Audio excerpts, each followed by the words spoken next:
police station is situated at 310 East 9 Mile Road.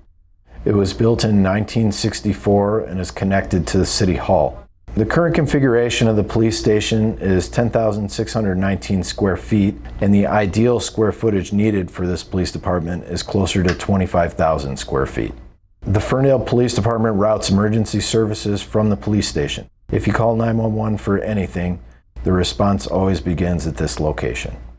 As you can see, the hallway outside of dispatch has narrow halls, and they're quickly packed with officers during shift change. The police department has outgrown the station, and the space they currently have is less than ideal for modern policing. The technological requirements for modern policing are vastly greater than they were in the 60s. Where a department could get by with a radio tower and a telephone line, a modern police station is heavily reliant on digital technology, internet, and other innovations that weren't around when the station was designed. We're standing in the main police evidence storage area. A common theme throughout this building you'll see is on display here. We're in a mechanical space that's been converted to storage just to make do. Evidence is something that, depending on the crime, police have to keep for a very long time. So this station doesn't have a lot of space to continue to grow their evidence storage area. There's multiple things that need to be stored here, including contraband, drugs, guns, and depending on the crime, there's a different retention schedule, and they have to keep that evidence on site for the duration, sometimes indefinitely, sometimes until a warrant is served. There's different retention schedules that mean that this evidence has to stay here for a long time. One item that's worth pointing out too is that we're on the lower level of the station. In 2014, there was a flood, and that flood actually brought the water about 4 feet up from the floor. And you can imagine an evidence storage area, you don't want a 4 foot of water flood. Yep, so we're in the men's locker room at the police station. First thing you'll probably notice is it's very tight in here. With 2 lockers open, it's difficult to pass between them. There's 2 toilets, 1 shower. That's not enough. One thing you may not notice, but all the officers notice, is the sanitary lines above them. Several leaks in the last couple of years, and those are actually serving the jail cells above the men's locker room. So anything that comes out is sanitary water, which is basically anything that gets flushed down a toilet. Sometimes people in the cells aren't happy, so they will flush down anything really. Socks, they'll flush down. Plastic bags, we pull out a lot. And then the water above us, the piping above us is not meant to hold water. So what happens is it springs leaks, and then as you can see, it will leak on top of the lockers where the officers keep their uniforms and personal possessions. There are enough lockers for the staff. You'll notice that there's actually some that are empty. It's actually so tight in here that it's difficult for officers to get dressed. We can't even fit a bench, so they have to share 1 stool. Just imagine 8 people in here putting boots on all at the same time, fighting over a stool. To make these lockers work in this room, they actually had to add a row down the middle, and that's covering a floor drain. And we've had issues with flooding in the basement, and actually had to cut open the bottom of a locker to access the floor drain to stop water from coming into the locker room.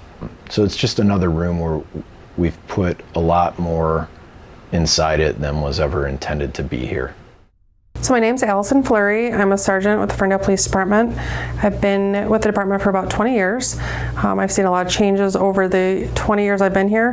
The room we're actually standing in now is the female locker room. It used to be a closet that was converted when they started taking on more female officers and they needed a place to change. So this is the improved space that we have, which is still not exactly accommodating for the 6 sworn female officers we have now, including there's 3 of us that are command officers. We hope by 2030 the nationwide standard is to have 30% of your law enforcement personnel be female, and currently we wouldn't be able to accommodate even having that type of percentage because we have nowhere to put them, and we certainly don't want to miss out on a well-trained asset to the department simply because we don't have a locker space for them. Some of our issues with our locker room, not only the size, are we have a sewage ejector pump that sits here in our locker room, and if it rains, sometimes the sewage, and when it fails, the sewage will back up into our one and only shower and our one and only toilet. We don't have a lot of privacy. If the door's not shut when we are showering and someone comes in, there's a clear shot to the shower. We only have 1 plug if we need to plug in chargers or anything, hair dryers, anything else to get ourselves ready and change out. The majority of us change out before work because we obviously don't want to wear uniforms to and from work. want to change out and leave everything secured in our locker. But we have, I think, 10 female staff between dispatchers and sworn personnel, and only 12 lockers, and 2 of which are short, so they're not even a full locker. So we're definitely struggling in that regard. A lot of excuse me's and sorry about that, when everyone's changing is pretty much how we work. And I mean, we make do, but it's certainly not ideal. And I think especially when you do a job like we do, you want to start your day feeling like you're coming in, you're getting ready, you're feeling refreshed. You can take a shower if you need to throughout the shift. We've many a times gotten dirty on shift for one reason or another where we need to come out and change out. We have to have extra uniforms in our locker because mid-shift we might need to change our uniform. So we actually do need those things stored in our locker. It's not like we can just bring in what we need daily because we need extra gear here in case you need it. The only conference room in the station is inadequate for squad meetings, and on the occasion that multi-jurisdictional collaboration is required, fitting all of the officers into this room can be impossible. The report writing area is located in the tightly packed hallway. There's enough room for 1 officer, sometimes 2, but not much more. You'll notice that cameras, batteries, and radios are also stored in this area. That's out of necessity.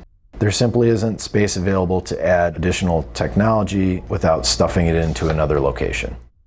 Modern policing requires a lot of internet data transfer capabilities, so this station is no different. In 2014, some space was taken from City Hall because they needed square footage to house an IT closet and run all their communications for radio, camera systems, all the computers that they use to run people as they're arrested, booked. The IT closet is really at capacity. A few years ago when they upgraded the radio system, they needed to add a couple of racks and there wasn't really room for those. They made it work, but more technological advancements and improvements are going to require another IT room.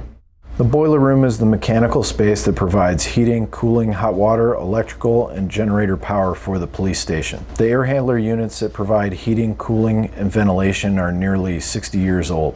HVAC no longer provides an ideal temperature throughout the building, and the lack of modern technology means that City Hall and the police station use far more energy than a modern system should. The boiler here is relatively new compared to the air handler units, but it will need to be replaced in the next 5 years or so. You cannot see it here, but a majority of the roof drains connect underneath the boiler room before leaving the building. They have failed several times in the last 20 years, causing flooding.